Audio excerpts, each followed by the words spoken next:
Between the GameCube games and all the countdown lists, we've spent the last month mostly talking about the Nintendo Classics app on the Nintendo Switch Online. Now it's time for a change, because it was just announced that Deus Ex: The Conspiracy will be hitting the PlayStation 5 next week via PlayStation Plus. Yeah, that's cool news, but is this game actually worth playing? To answer that question, I decided to flip through the pages of Electronic Gaming Monthly, Edge, Game Informer, and other magazines that reviewed this game when it first came out. Oh, I sure hope you have a cyberpunk dictionary handy, because we're traveling about 30 years into the future to bring you this episode of PlayStation Plus Review Crew.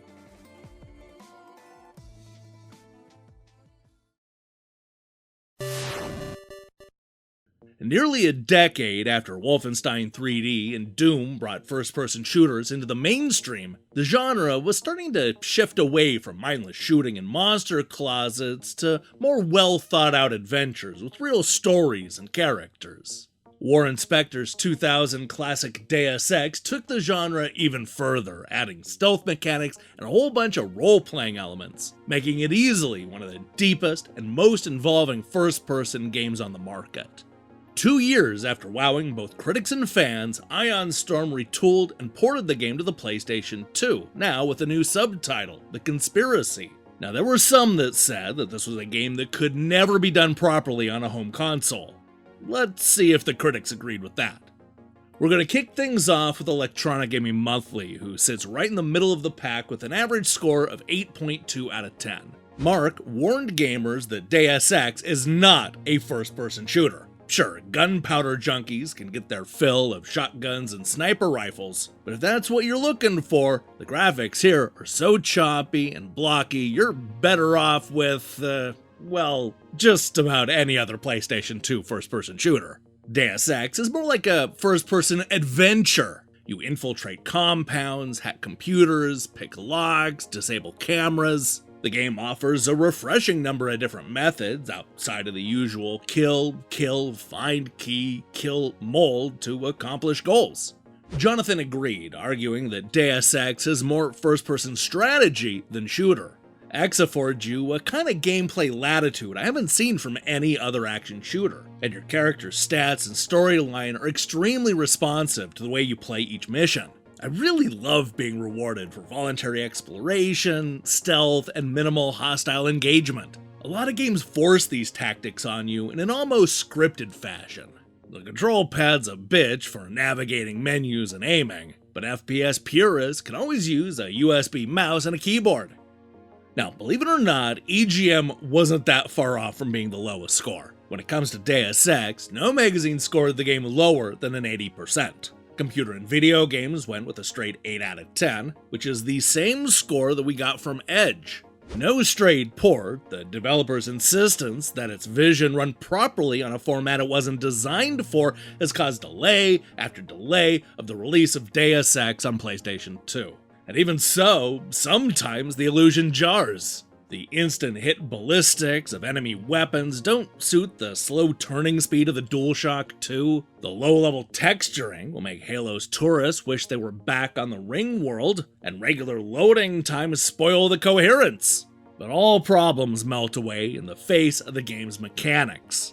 Traditional FPS fans may find that it lacks pace and their technological limitations because it's still a PC game at its core, but above all, there's the freedom, and that is why it excels. On the other side of the EGM divide are the magazines that gave Deus Ex a 90% and those that gave it a perfect 100%. I'll give you one of each. The official US PlayStation magazine ended up being one of the magazines that gave it a 90%, with the equivalent of 4.5 out of 5.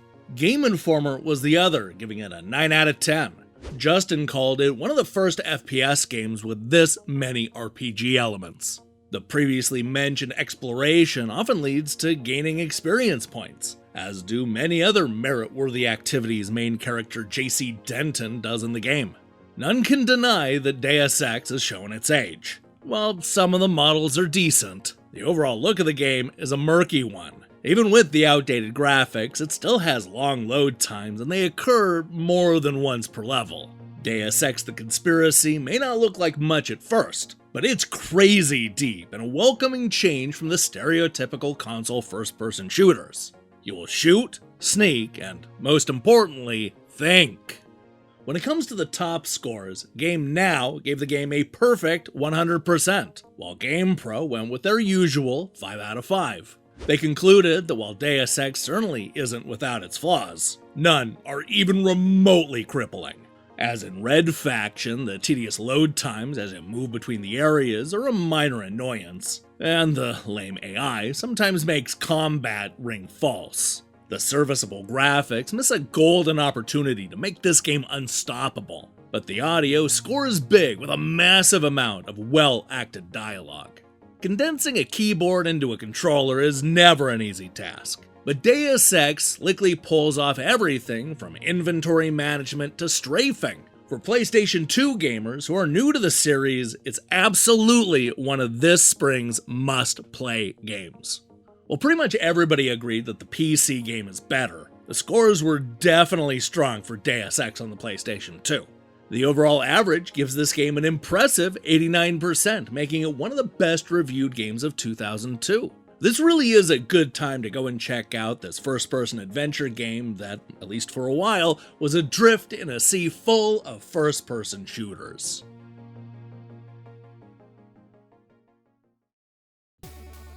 Hi, thanks for watching me break down these classic reviews. If you liked what you saw here, then you should know that we post new episodes just like this one every time classic games get added to modern consoles. We have a whole playlist with Nintendo Classics and PlayStation Plus games. Give it a spin. Now, here's the question I have for you. What is your favorite futuristic game? It can be any genre, just as long as it's set in the future. Let me see your picks in the comments below. In other news, we're going to be back next week with a countdown of the best Super NES games on the Nintendo Switch. While you wait for that, I strongly recommend you click that subscribe button and support what we're doing here. Until then.